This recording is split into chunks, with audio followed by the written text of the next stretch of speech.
Curso de coordenação, transação aqui, que era indesejado, mas já vamos começar. Bom, acho que esse cara aqui, na comunidade Kanban, acho que ele dispensa apresentação, ele é o pioneiro de Kanban no Brasil. E, para falar a verdade, acho que tem uma história que eu tenho que contar desse cara aqui, que ele sabe, tá?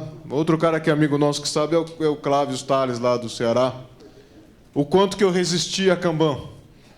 Eu tenho um background de RUP muito grande, e quando ele vinha com essa história, não, Rodrigo, pô, é evolucionário, pô, Rodrigo, você pode escolher se tem time box ou não, né? Eu falava, não, Alisson, você está errado, você é conversa para boi dormir, esse negócio aí não funciona, né?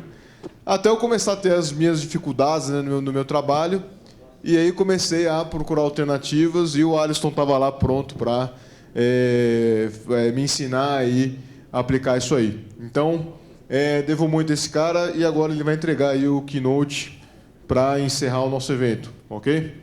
Quer dizer, para falar a verdade, depois que ele terminar, o pessoal da plataforma Tech vai sortear o livro aqui rapidinho. Vou falar algumas últimas palavras e aí a gente encerra, tá legal? Alisson. Vamos lá. Obrigado. Boa noite, pessoal.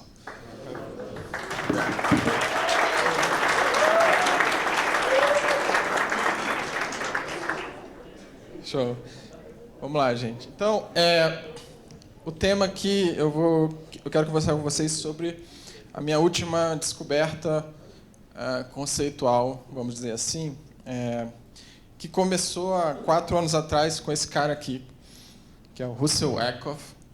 O Russell Ackoff é um autor, cientista da área de gestão, que é uma coisa rara de a gente ver. Alguém que pesquisa gestão, né? Não gestão de projetos, mas gestão como ciência mesmo, problemas muito mais complexos do que o que a gente vive, né? Gestão de programas em países inteiros, coisas desse tipo. E esse cara escreveu para mim, na minha opinião, um dos livros, os livros mais impressionantes que eu acho que tem os maiores insights nessa área de gestão que eu conheço. E depois que eu comecei a ler os livros desse cara, a coisa para mim mudou muito em termos de clareza, entendimento de como que a gente tem que abordar as questões, os problemas e tal. E a felicidade foi ver que o que ele fala está muito encaixado com o que a gente faz, tanto na comunidade Kanban e até também na comunidade Ágil, na comunidade Lean, né? Todos esses movimentos de gestão do século XXI, eles têm ali uma base conceitual comum, e esse cara endereça, ele explica isso, acho que de uma maneira muito legal. E ele é meio que um continuador do trabalho do Peter Drucker, que também é um cara que eu respeito muito e tal na área de gestão. Então, tem 3 livros aqui que eu especialmente gosto. O primeiro, Recreating Corporation, eu vou falar. Esse segundo aqui, The Art of Problem Solving.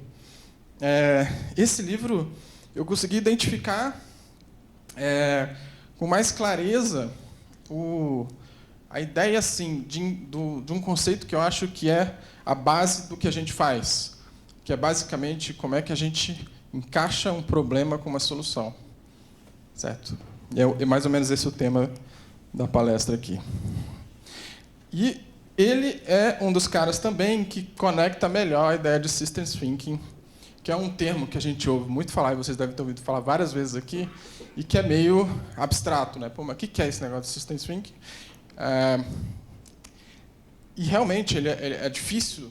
A gente acha que é aqueles conceitos que a gente entende quando se depara, mas é difícil de articular de uma maneira que você, em uma frase, em um parágrafo, você consiga descrever. Mas esse cara consegue. Então, se você tiver facilidade com inglês e for lá no YouTube e assistir algumas palestras dele, você vai conseguir entender o que é Systems Thinking. Você vai conseguir entender isso de uma maneira muito clara. Então, uma das coisas que ele fala é o seguinte: bom, Systems Thinking significa basicamente que tudo que a gente interage, né, no dia a dia, está embutido dentro de algum tipo de sistema que está embutido dentro de outros sistemas, vamos falar assim, superiores. Sistemas estão embutidos dentro de outros sistemas, né? E toda vez que a gente olha para um sistema, a gente tem 2 formas de avaliar a performance desse sistema. Certo? Então, o projeto de vocês é um sistema, A área que vocês atuam é um sistema, a empresa de vocês é um sistema que está em cima dessa área, né?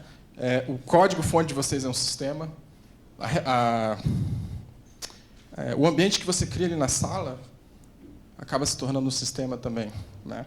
E tem duas dimensões. A eficiência pelo qual ele faz o que faz, que basicamente é fazer do jeito certo, e a eficácia do que ele faz, que é fazer a coisa certa.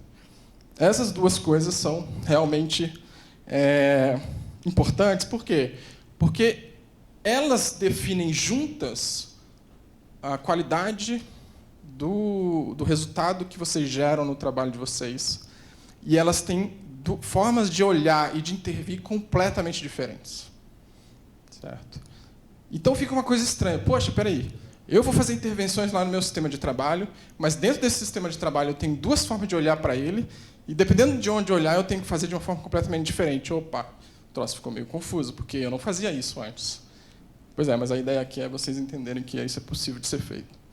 Certo? Então, olhando para qualquer coisa que vocês façam, vocês vão identificar que, ao mesmo tempo que vocês têm que fazer a coisa certa, né, vocês têm que entregar o produto certo, selecionar a feature certa para ser feita naquele momento, escolher a tarefinha certa que tem que ser feita naquele momento, colocar o método na classe certa. Certo? Você tem que colocar... Você tem que escrever a linha de código certa para aquele momento. Tudo isso são decisões que você toma. E você tem que fazer isso de um jeito eficiente. Né? E o jeito eficiente de fazer digamos assim, é a maneira mesmo, a forma de fazer. Porque existe uma forma que vai gerar um resultado mais rápido, com menos custo. Por que isso importa? Né? Foi como eu falei, as decisões de design que vão otimizar a eficácia de um sistema são bem diferentes das decisões de design que vão otimizar a eficiência dele.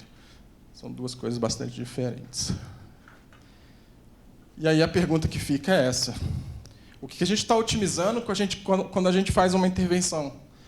A gente está lá o tempo todo tentando fazer uma intervenção, né? Vou criar visibilidade, vou criar um limite de WIP, vou fazer uma daily meeting, vou fazer alguma coisa no meu backlog, né? Vou implementar qualquer tipo de ação. O que eu estou otimizando? Eu estou otimizando para fazer do jeito certo ou para fazer a coisa certa? Não. A eficiência e a eficácia, elas têm uma característica que a gente tem que começar a entender agora, que é muito importante. A eficiência, isso é o Russell Werkoff que fala, ela é value free. Basicamente, a eficiência diz o seguinte: quão bem você usa os recursos para atingir o fim que você precisa atingir no seu sistema. E a eficácia é quão bem você atinge o propósito dele. Quão bem você resolve o problema que você está ali para resolver. Porque você tem N maneiras de resolver um problema. Né? E entre essas N maneiras, tem maneiras melhores do que outras. Então, quão bem você consegue resolver é problema de eficácia. Agora, o caminho para chegar lá, que é quão bem você usa os recursos, não adianta nada eu resolver um problema do melhor mundo possível, mas gastar toneladas de dinheiro para aquilo. Certo? E aí a gente está no mundo da eficiência. O que significa a eficiência ser value free? Quando você tem um ganho de eficiência no seu processo de trabalho, isso não implica e não tem mudança ou não se gera nenhuma alteração no resultado final. Vou dar um exemplo, porque só com um exemplo que fica claro isso. Imagina que você tem uma fábrica de sabonete, certo? E essa fábrica está lá produzindo sabonete. Quando você faz uma intervenção no seu sistema de trabalho que aumenta a eficiência dele, o sabonete, no final, é o mesmo. Não mudou nada no sabonete. O que aconteceu? Ou você fez o processo ser mais barato, ou você fez ele ser mais rápido, né? Ou você fez ele ser de um jeito que produz mais sabonetes no final. Mas o sabonete em si é o mesmo. Então, a eficiência ela não tem impacto no resultado, né, final. Agora, a eficácia não, ela é value full. O que significa isso? Que quando eu tenho um ganho de eficácia, significa que o meu resultado final lá ficou melhor, ele tem mais valor. Certo? Então, se o meu sistema de trabalho gera um software que resolve melhor o problema do meu cliente, significa que eu tive um ganho de eficácia. Agora, se eu resolvi o problema do cliente de uma maneira mais rápida, eu tive um ganho de eficiência. Certo? Então, é isso que quer dizer value full e value free. São dois conceitos que acho que deixam um pouquinho mais claro que eficiência e eficácia são coisas completamente diferentes. Certo? São coisas complementares, mas diferentes. E que, como isso acaba gerando maneiras de você intervir no seu sistema de trabalho, a natureza, como você intervém no seu ambiente de trabalho, acaba sendo diferente exatamente por causa dessa questão. Então, quando a gente pensa em eficiência, isso é meio que uma escala, digamos assim. Quanto mais a gente está no ambiente de trabalho repetitivo, mais a gente está no domínio da eficiência. Então, uma fábrica que está produzindo, ela está constantemente tentando ser mais eficiente. E a eficácia é basicamente o quê, né? Digamos assim, eu criei um produto, um shampoo. Né? Esse shampoo, eu fiz a coisa certa, né? Ele já atende o mercado, ele tem uma fatia de mercado, ele lava o cabelo das pessoas, ele é cheiroso, está tudo certo com o shampoo. Agora, o meu desafio é produzir mais e mais barato desse shampoo, porque é assim que eu vou ganhar mercado e é assim que eu vou ter lucro. Certo? Esse é o mundo lá da esquerda de vocês, é o mundo da eficiência. E esse mundo lida com mais produção, menos custo, mais rapidez. O mundo da direita, que é um mundo agora mais relacionado com o trabalho do conhecimento, é mais ou menos o contrário. Né?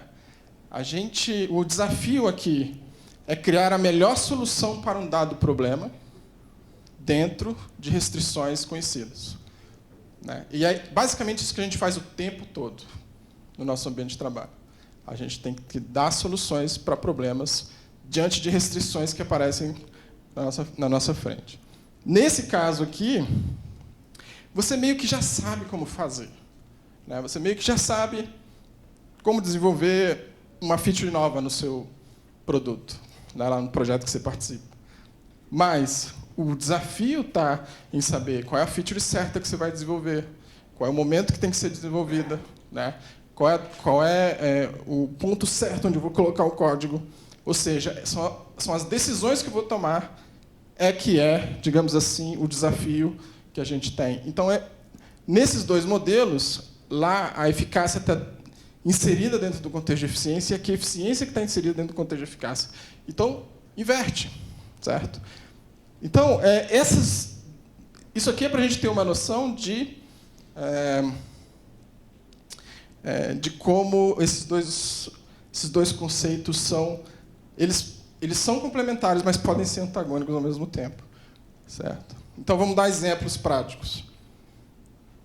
Se eu tenho um processo de release management, o que é o release management? É a ideia de você criar um roadmap, né, de você ter uma gestão, um processo de entrega de releases, e aí você cria uma estrutura de entrega de releases lá para o seu cliente. Você faz um plano, né? Você faz um release, um roadmap, essas coisas. Esse processo de release manager é um processo de eficácia. Você vai tentar fazer o quê? Colocar as features certas nas releases certas e entregar essas releases nos momentos certos. Esse é um problema de eficácia.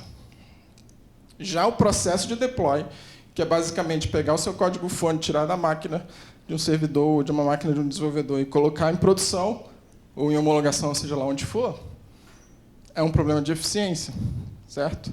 Porque, basicamente, é um processo repetitivo, né, que pode ser automatizado e os passos são exatamente iguais sempre. Né? Você não tem que tomar decisões nisso aí. Você estabelece um processo e segue. Mas você pode melhorar isso ao longo do tempo. Então, essas duas coisas coexistem no nosso ambiente. Né? Então, você repare que Isso aqui tem laser? Não. Você repare que Tem no meio. No meio. Ah, legal, obrigado. Então, você repare que as duas coisas coexistem e que as decisões que você toma nesse lado são completamente diferentes das decisões que a gente toma desse lado aqui. E quando a gente confunde as duas coisas, é que a coisa começa a sair sair dos trilhos. Outro exemplo é Quality Assurance. Mesma coisa, o processo de Quality Assurance, de definição de como você vai garantir qualidade no seu projeto de software, é um processo regido pelo mundo da eficácia, onde a meta, onde o desafio é descobrir a coisa certa para se fazer. O processo de teste, ele precisa ser eficiente, né? A execução do teste em si, né? Então, por isso que a gente automatiza, coloca ele para rodar de forma automatizada e tal, e a gente quer fazer isso rápido, né? Então, aqui não é o desenvolvimento do teste, mas a execução deles em si, certo?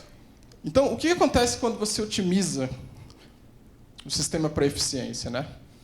Esse aqui é um vídeo, era para estar tocando, mas não precisa tocar, não. Que você pode ir lá no YouTube, chama TWI, do Lean, TWI Job Instruction. É uma metodologia de ensino de rotina de trabalho. É uma metodologia bem interessante, lá do Lean Enterprise Institute. E aí, esse cara está ensinando essa moça a dobrar a camiseta. E aí você percebe, ao ver o vídeo, que ele define os passos de dobrar a camiseta tão certinho, certo? E o objetivo dela é fazer exatamente igual, e qualquer desvio dessa sequência, ele tenta minimizar pela metodologia, certo? Então, o que ele está fazendo aqui? Ele está tentando criar o máximo de eficiência para ela. Por quê? Porque esse é um processo regido nesse mundo, né, da eficiência. E, quando a gente busca pela eficiência, o que acontece é o seguinte: o que a gente tenta fazer é eliminar as opções, as decisões que a pessoa toma quando ela está passando de um ponto A para um ponto B no processo de trabalho. Ela está fazendo uma transformação de trabalho aqui, né? Camiseta não dobrada para camiseta dobrada, e nesse processo ela vai ter uma sequência de passos que vai acontecer. E o que ele está fazendo quando ele desenha um processo que a eficiência é a chave, ele está removendo todo o processo de decisão. A pessoa está fazendo sem tomar decisões. Se ela tiver que tomar decisão, ela não está sendo eficiente. Certo? O que acontece quando, em software, a gente faz isso? É um modelo semelhante ao que acontece quando a gente acaba caindo no mundo das fábricas de software, né? Que tem esse nome por um motivo, e talvez o motivo seja esse. Porque, basicamente, o que você faz? Quando você cria um processo onde você tem uma pessoa que está fazendo uma série de especificações de requisito aqui, de forma upfront, né? No início do desenvolvimento, de forma detalhada, né? Ele está detalhando as especificações. O que está acontecendo aqui? Você está levando a solução. Primeiro ponto, você está levando a solução para o momento onde você tem menos informação possível. Você está desenvolvendo a solução para o seu problema. Repare que eficácia, né? É o encaixe do problema com a solução. E a gente está dando a solução para o seu problema antes de tudo, no início de tudo, no momento onde a gente tem menos informação. Certo? Para quê? Para eliminar toda e qualquer necessidade da cadeia de valor tomar decisão. Então, quando você faz isso, quando você trabalha para eliminar, em Kanban a gente fala de tentar eliminar a variabilidade, você está tentando tornar o processo muito eficiente, mas burro. Certo? Burro no sentido de que ele não está nem usando a inteligência para tomar decisão, nem sendo estimulado para isso. Certo? Então, você está tentando fazer com que o processo tenha esse desenho aqui, um processo linear sequencial, onde não há opções a serem selecionadas.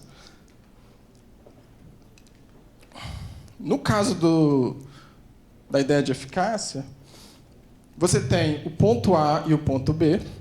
O ponto A é um problema, o ponto B é a solução que você dá para esse problema. Certo? E o objetivo é encaixar os dois. Então, o que acontece? você tem o ponto de decisão, você tem as opções, certo? E o objetivo aqui é você desenvolver as pessoas e o processo em si para que essas opções sejam analisadas e você consiga escolher, na maior parte das vezes, qual é a opção certa. Porque sempre vai existir a opção errada.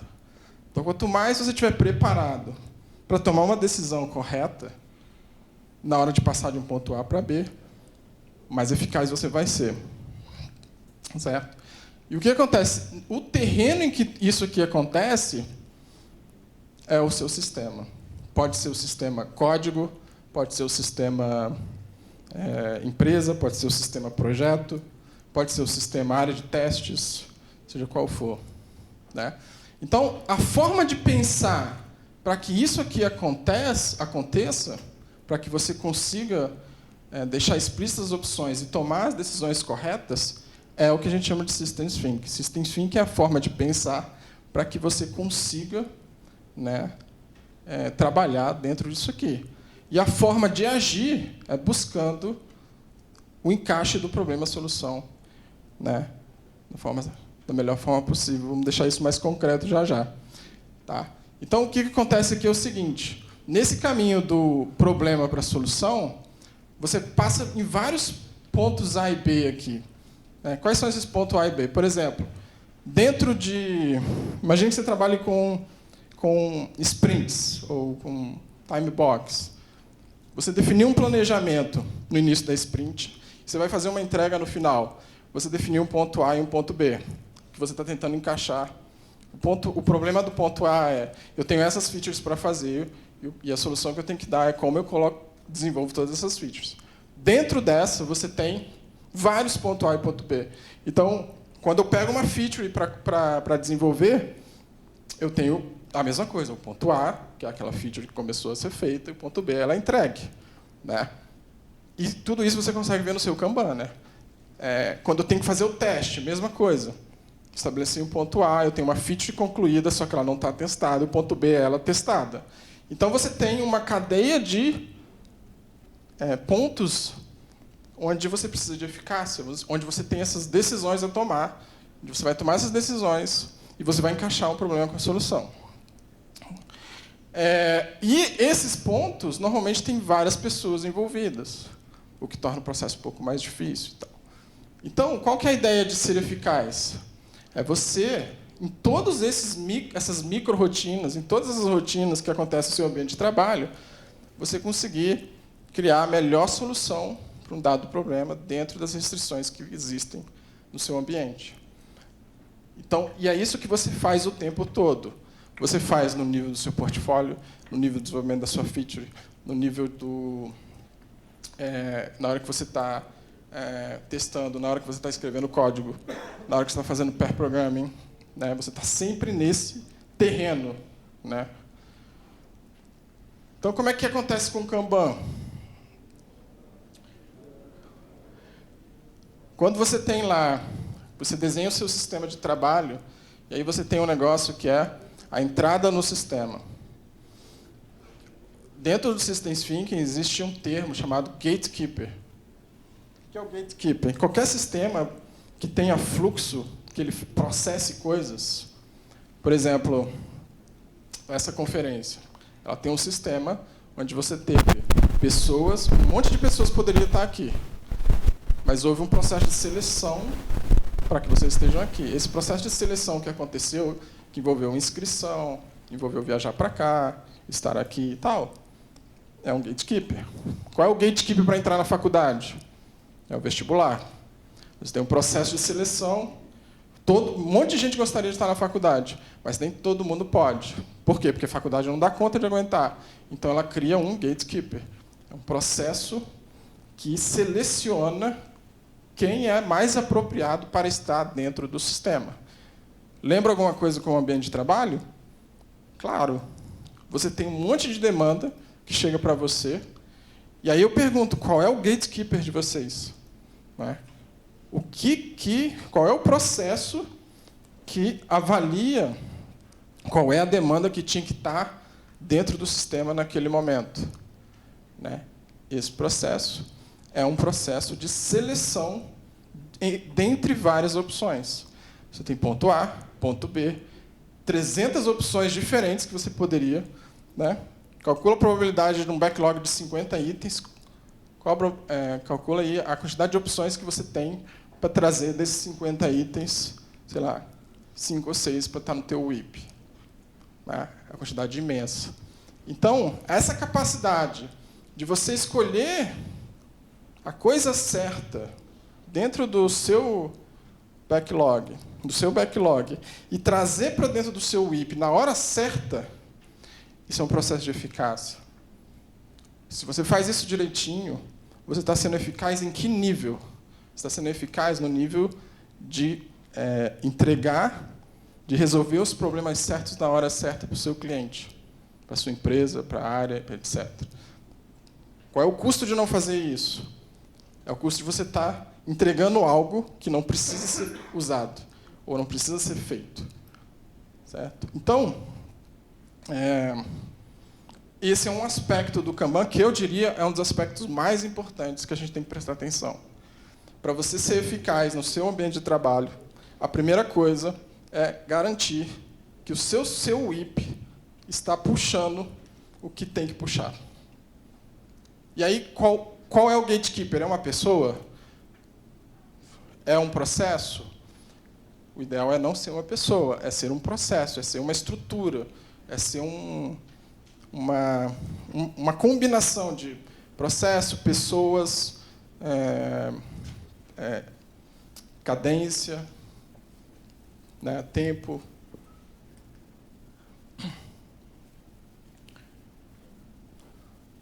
Dentro desse processo aqui de seleção, que é um processo de eficácia, é aqui que acontece um dos eventos mais importantes no Kanban, que é o tal do commitment point. É nesse momento que você diz o seguinte: olha, a partir daqui eu tenho compromisso em entregar o que está aqui dentro. O que acontece? Essa estrutura aqui não é sua. Se você trouxer essa estrutura para o seu colo, você não vai ser eficaz. Tá? Porque você não consegue se comprometer com tudo que chega para você. Se você deixar o seu cliente... se você criar uma relação com o seu cliente, onde tudo que ele te manda, implicitamente, você está compromissado a entregar, dançou. Não vai funcionar. Certo? Então, esse é um dos maiores desafios que as pessoas têm quando começam a adotar isso. É como você cria uma relação com o seu cliente em que ele aceite a situação de que, olha, eu sei que você tem muitas ideias, eu sei que você tem muitas demandas, eu sei que tem muitas coisas acontecendo no seu mundo, mas para isso funcionar, para a nossa relação funcionar, você só vai poder me mandar as coisas que eu tiver condição de entregar. O resto fica com você. E aí você desenha. Isso aqui é uma atividade de design de processo. Você vai desenhar o seu ponto de compromisso aqui. No Kanban, a gente chama isso de replenishing process, né? Que, em System Thinking, a gente chama de gatekeeper. Então, aqui você vê a estrutura que eu desenhei lá atrás, do ponto A para o ponto B, múltiplas opções, ponto de decisão. Serei eficaz quando? Fazer as escolhas certas. Se eu não fizer as escolhas certas aqui, do outro lado não vai sair as coisas erradas, meu cliente vai ficar infeliz. Vai pressionar, porque qual é o problema de eu não entregar a coisa certa aqui do outro lado? O seu cliente vai descobrir qual é a coisa certa e vai empurrar para você, porque você não está entregando o que deveria estar entregando. E muitas vezes a gente delega para o cliente isso. E eu acho isso também complicado. A gente delegar a responsabilidade de dizer qual é a coisa certa somente para o cliente. Ele sozinho não tem condições de fazer. Você tem que ajudar. Então, uma das coisas, assim, um ponto de intervenção no sistema que vocês podem ter é participar do processo de seleção. Porque o que acontece? Existem 2 mundos. Em cada ticket desse aqui, existem 2 mundos. Separa ele no meio. Você tem o mundo do domínio do problema, o mundo do domínio da solução. Se você delega para o seu cliente, para ele dizer o que tem que fazer, você apenas está trabalhando com o mundo do domínio do problema. E você é a pessoa que tem, o seu corpo técnico, condições de conversar com ele sobre os impactos da solução para aquele problema. Certo? Dentro do WIP, quando você consegue estruturar, porque isso aqui já é um Kanban nível de maturidade 2 para 3, né? Quando você consegue fazer uma estrutura dessa, onde o seu WIP está limitado e você tem as pessoas já organizadas aqui e tal, o que você faz aqui no dia a dia? No dia a dia você faz um trabalho chamado de coordenação tática. Eu chamo de coordenação tática. Vocês conhecem como Daily Meeting. Mas eu não gosto de chamar de Daily Meeting. Por quê? Porque Daily Meeting fala sobre a frequência e o que é uma reunião, né? E aqui, quando eu falo coordenação tática, eu falo sobre o propósito. Para que serve a Daily Meeting? A Daily Meeting serve para garantir que você está taticamente organizado para vencer o trabalho que está no prato. Pense num jogo de basquete, quando o técnico chama os jogadores com a pranchetinha dele e fala, olha, vamos fazer essa jogada, você faz isso, você faz aquilo, não sei o quê, não sei o quê. É esse processo. Quando você, como liderança, ou o time, né, como um todo, está na frente do quadro, ele está tentando se organizar taticamente para vencer esse trabalho. O que significa se organizar taticamente? Verificar o que está bloqueando o fluxo, quem pode ajudar quem, né? Quem pode fazer o quê. Todas essas questões estão dentro desse contexto de coordenação tática. E a movimentação no quadro, essa movimentação no quadro é uma forma de descobrir qual é a configuração certa, ou seja, um problema de eficácia, dentre das várias opções que poderiam haver aqui. Certo? Então, existem várias formas de você se organizar, mas existe uma, ou duas, ou três que são otimizadas. Certo? Então, aqui você está diante de um problema também de eficácia. Como é que seria se fosse eficiência? Você estaria otimizando para que isso aqui fosse, né, uma estrutura de pegar a próxima e fazer, pegar a próxima e fazer, pegar a próxima e fazer, pegar a próxima e fazer. E não é assim, porque entre A e B tem decisões a serem tomadas. Entre o dia segunda e terça, tem a decisão. Quem é que vai pegar esse ticket? É esse ticket que a gente tem que pegar? Ou a gente tem que pegar esse aqui que ficou mais importante? Certo? Esse é um outro quadro que eu uso para explicar isso. Quando você usa o Kanban e faz os limites direitinho e cria uma visualização rica, o que você está fazendo? Você está deixando explícitas as opções que você tem de movimentação de fluxo. E você está permitindo, elas se tornando explícitas, está permitindo que as pessoas vejam e consigam descobrir qual é a melhor. Então, você está, com isso, ajudando o seu time a ser mais eficaz.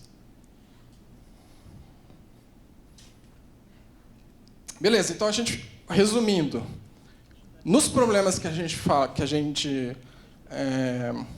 estão relacionados com o mundo da eficácia, a gente está buscando criar uma solução para um dado problema dentro de restrições existentes. Esse é o desafio da eficácia. Esse é o desafio lá no replenishment. Esse é o desafio na coordenação tática. Esse é o desafio quando você seleciona features, quando você seleciona projetos, quando você, que está desenvolvendo código, tem que decidir se você vai pôr esse método na classe X ou na classe Y, ou não vai pôr em outro lugar. Se você vai ordenar a combo box nessa classe, ou no front-end, sei lá o que você vai fazer. Tudo isso são decisões que você está tomando. Existem as decisões melhores ou não. E quando a gente está no mundo da eficiência, o que a gente quer? Produzir mais, com menos custo e mais rápido. Aí eu pergunto, poxa, mas a gente não quer isso? Todo mundo quer, né? Como é que o Kanban resolve isso? Com um negócio chamado eficiência de fluxo. Porque quando a gente fala de eficiência de fábrica, ou eficiência em forma geral, a gente não precisa demonizar isso, certo? Eficiência é importante. O que a gente tem que ter cuidado é que a gente não funciona bem com eficiência de recurso. A gente tem que trabalhar com eficiência de fluxo. O que é eficiência de recurso e eficiência de fluxo? A eficiência de recurso é a ideia de você manter o máximo, você otimizar o uso dos recursos que você tem no seu processo de produção.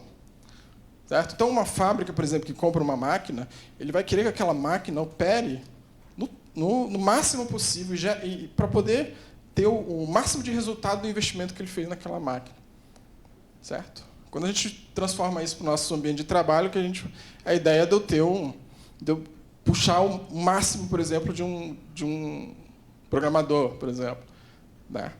Isso é eficiência de recurso. Eu consigo no mercado o programador mais barato, que produz mais rápido e que trabalha feriado e fim de semana. Essa é a gestão que busca eficiência de recurso. Quanto à eficiência de fluxo, a gente entra no mundo do Lean e no mundo do Kanban. E a ideia é a seguinte, é você acompanhar o que tem de valor chegando no seu sistema. Systems Thinking, você mapeia o sistema, você vê que tem algo chegando de valor, e você identifica que esse algo ele tem interrupções que o impedem de andar até o momento onde você extrai valor dele. E aí você atua nessas interrupções. E é isso que a gente está dizendo aqui, ó, minimizar o tempo desde que o cliente descobre uma necessidade até que a necessidade dele é atendida. Certo? Então, a eficiência de fluxo, basicamente, matematicamente, é o tempo que você leva trabalhando de fato nas coisas dividido pelo tempo total, pelo seu lead time. Né? Então, o que acontece? Se você mapear qualquer sistema de trabalho, você vai ver esse padrão. Há várias formas dessas unidades de valor serem interrompidas no fluxo, ficarem interrompidas. Há várias formas disso acontecer. Essas interrupções é que fazem a sua eficiência de fluxo diminuir. Então, o que a gente tem que fazer? A gente tem que tentar usar técnicas para diminuir o tempo em que as coisas param. E aí, como você faz? Quais são essas técnicas? Aí tem controle de WIP, limite de WIP, né? Reduzir handoff. Essas coisas aqui são handoffs que às vezes você não precisa ter.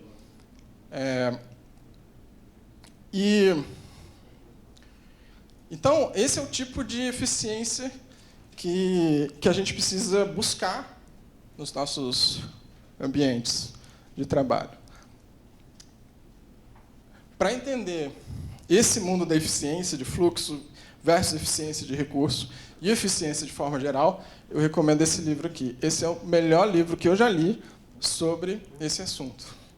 Chama This is Lean. Não é um livro de TI, é um livro de negócios em geral, né, de um cara chamado Nicholas Motic, certo? E o que ele analisa é exatamente o paradoxo, porque a gente vem treinado desde a escola a ser eficiente, olhando para os recursos que a gente tem, e nunca para o fluxo de valor das coisas. E aí ele define o paradoxo como sendo assim, a crença de que estamos utilizando os recursos eficientemente, mas, na verdade, estamos sendo ineficientes, dado que essa utilização vem da ocupação com trabalho supérfluo e atividades que não agregam valor. Por quê? Porque quando você foca nos recursos, você começa a ter que criar várias atividades que são secundárias. Elas não são atividades que estão diretamente associadas com a entrega do valor. A gente vê isso nos projetos, né? Quando você começa a ter que produzir um monte de documentação de controle, um monte de artefatos que só servem para garantir que os recursos estão sendo usados de forma eficiente, mas essas coisas não afetam de maneira nenhuma o fluxo de valor do seu ambiente. Beleza? E aí, para fechar aqui, um caso real. Esse texto eu extraí de um relatório de um dos KCPs que a gente fez entrevista essa semana. E o case dele, no final, esse tinha sido o resultado da implementação de Kanban. Com o uso do Kanban, nosso tempo de entrega foi reduzido de 23 dias para 8.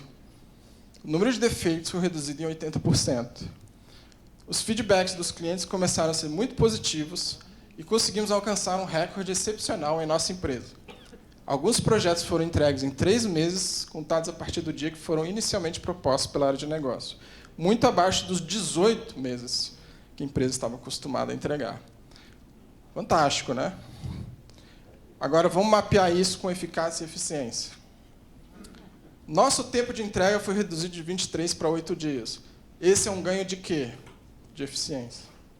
Foi ganho como? Com eficiência de fluxo, não com eficiência de recurso. O número de defeitos foi reduzido em 80%. Onde a gente interviu aqui? Na eficácia do sistema. Nós começamos a entregar a coisa certa, que é uma coisa com qualidade, sem problemas, né? E os clientes começaram a ser muito positivos com relação ao feedback. Significa que quando o cliente está te dizendo que ele está gostando, significa que você está resolvendo o problema dele. Não significa que você está fazendo bem Kanban, ou ágil, ou seja lá o que for. Em 3 meses contados a partir do dia que foi inicialmente proposto, muito abaixo dos 18 meses.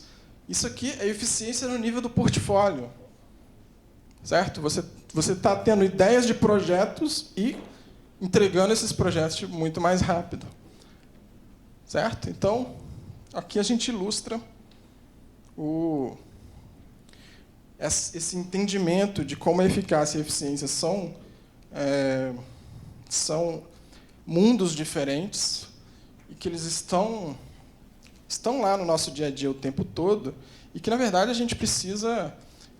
realmente, a gente tem formas diferentes de atuar, dependendo do que a gente quer, né? Se a gente está no mundo da eficácia, a gente tem que otimizar o processo de tomada de decisão, o processo de escolher a coisa certa na hora certa.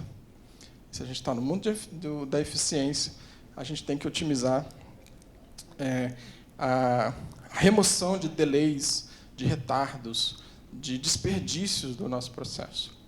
Certo? E é isso que vai fazer o balanço, vai criar o balanço para que você tenha esse tipo de resultado aqui. Porque, repare, se ele só trabalhasse com eficiência de fluxo, se ele só estivesse lá no Kanban e não estivesse preocupado com o que sai do outro lado, por exemplo, com o replenishment queue e com o gatekeeper, lá, o processo de seleção, ele não estaria tendo aquela parte azul ali, que é talvez mais importante ainda. Então, o que queremos com o Kanban? Eficácia para fazer a coisa certa na hora certa e eficiência para entregar mais rápido e com um custo menor. Beleza, gente? Se vocês querem saber mais, vai lá no Software Zen, tem um monte de vídeo sobre esses assuntos. Anota essa URL aí, tira a foto. E é isso. Obrigado, gente. Valeu.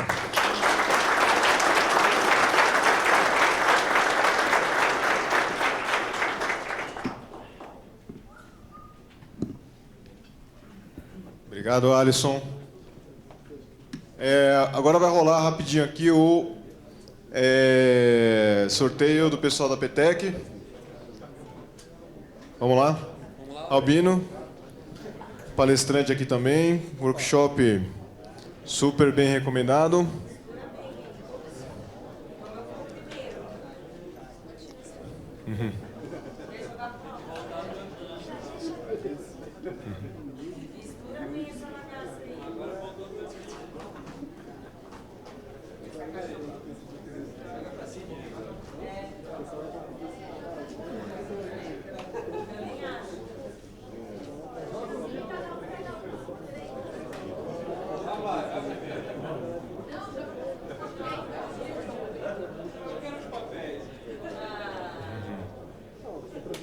Vamos lá, o primeiro vai ganhar. Fábio Leme de Almeida. É o Fábio, cadê ele? Eu vejo ele tá ali, Fábio. Não, tá ali.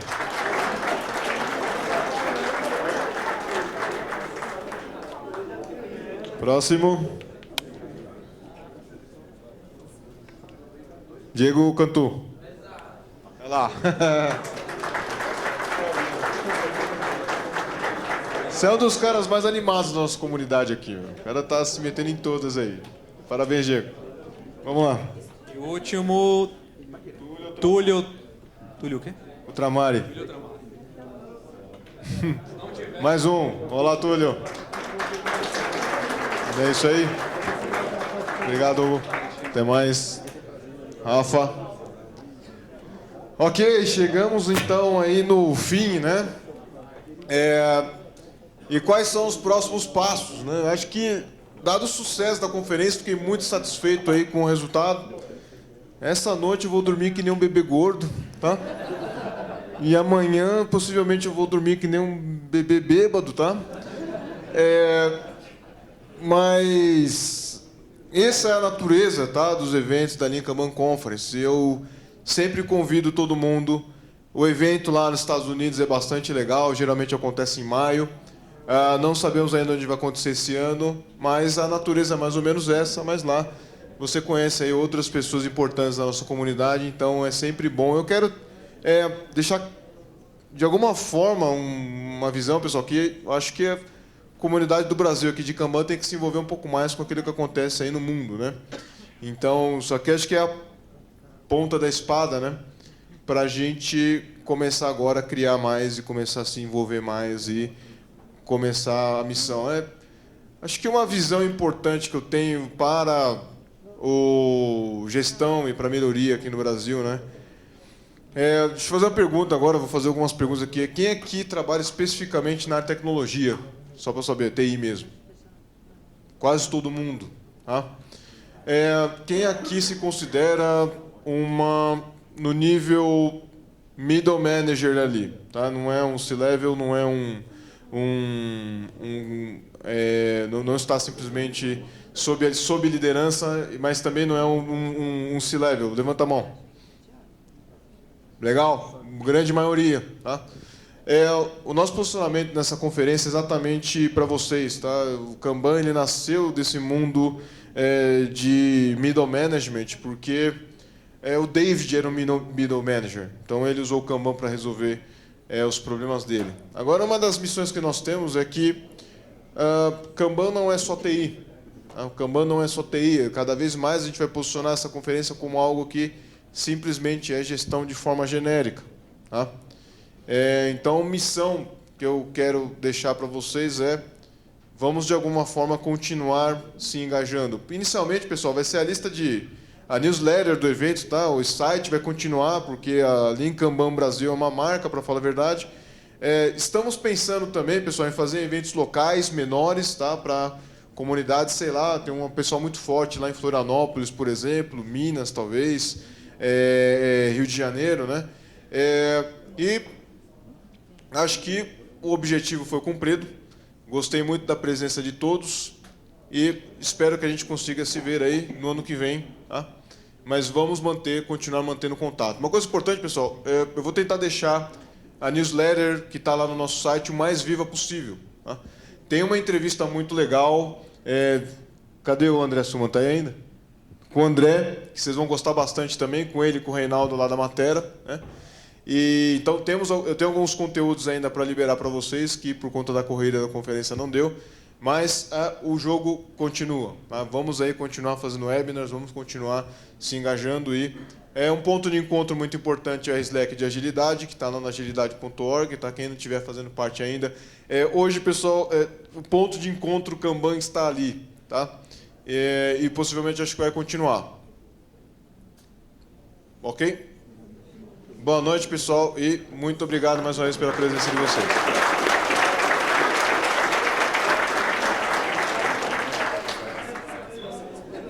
Pessoal, apresentações e vídeos. Ui, desculpa, mãe. Sim, para falar a verdade, a gente está mais preocupado em avaliar tudo, tá? Oi? Pode ser, será que caberia todo mundo estar aqui?